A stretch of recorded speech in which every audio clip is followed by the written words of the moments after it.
Alors, on reprend les exercices, donc la feuille C7 Exo 2, la partie 2. L'exercice 78 à la page 169. Dans la partie A, on fait l'étude d'une fonction G. Cette fonction vous demande d'abord de trouver ses limites aux bornes de l'ensemble de définition. En 0, il faut reconnaître x ln de x, une limite par croissance comparée, qui donne donc 0, c'est x qui l'emporte sur le logarithme, et le morceau de devant tend vers 2, donc par somme, vous avez une limite qui fait 2. Pas d'asymptote, puisque c'est une limite en 0 qui est finie, donc ni asymptote verticale, ni asymptote horizontale. En plus, l'infini, on a une forme indéterminée, infini moins infini.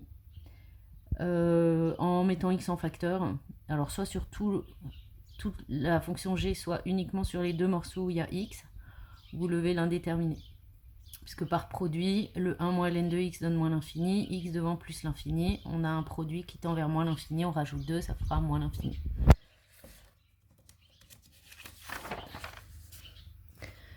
Ensuite, on vous demande de dériver la fonction pour faire son étude de ses variations. Il faut absolument reconnaître la forme u fois v quand vous dérivez. Donc on a 1 moins ensuite la dérivée de u fois v, donc x fois 1 sur x plus 1 fois ln de x, d'où moins ln de x comme dérivée après simplification.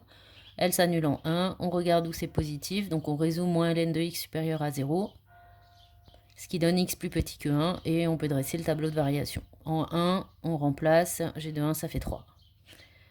Ensuite, pour les solutions de l'équation g de x égale 0, avec le théorème des valeurs intermédiaires, puisqu'on ne sait pas résoudre g de x égale 0, il faut le faire en deux fois. Sur 0,1, comme g de x est supérieur à 2, il n'y a pas de solution. Sur 1 plus l'infini, la fonction est continue, décroissante. 0, il est compris entre moins l'infini et 3, donc l'équation admet une seule solution d'après le théorème des valeurs intermédiaires. À la calque, on trouve donc alpha compris entre 4,31 et 4,32, d'où le tableau de signes. La fonction g s'annule en 0. Entre 0 et alpha, s'annule en alpha, pardon. Entre 0 et alpha, elle est positive, et après alpha, elle devient négative. On passe à la partie B, donc là on a l'étude d'une deuxième fonction. F de x, c'est donc ln de x divisé par 2 plus x.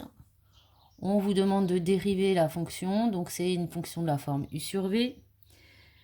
Vous appliquez la formule de dérivée d'un quotient, vous trouvez g de x sur x fois 2 plus x, le tout au carré. En haut, donc, on reconnaît la fonction g étudiée précédemment.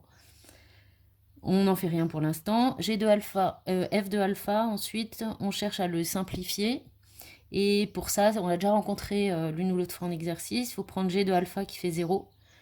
Puisque alpha est la solution de l'équation g de x égale 0. Donc alpha plus 2 moins alpha ln de alpha égale 0. On isole ln de alpha dans cette équation et on le remplace dans l'écriture de f de alpha. Et du coup, f de alpha simplifie bien et on a juste 1 sur alpha à la fin. Pour les limites de la fonction f, en 0 par quotient, pas de forme indéterminée, c'est moins l'infini divisé par 2, donc ça tend vers moins l'infini. En plus, l'infini, on a une forme indéterminée. Pour la lever, il faut faire apparaître la formule du cours, la forme du cours qui est ln de x sur x. Donc je fais apparaître ln de x sur x et donc je compense en remultipliant, donc c'est là, en remultipliant par x sur 2 plus x. Ln de x sur x devant, c'est une limite à connaître, par croissance comparée, elle tend vers 0. Et le morceau derrière, x sur 2 plus x, c'est une fonction rationnelle, c'est une forme indéterminée. Donc là, j'ai remis x en facteur en haut en bas et j'ai simplifié par x. D'où par opération, la partie en fraction tend vers 1, le morceau devant ln de x sur x tend vers 0, en plus l'infini, d'où la fonction f tend vers 0, en plus l'infini.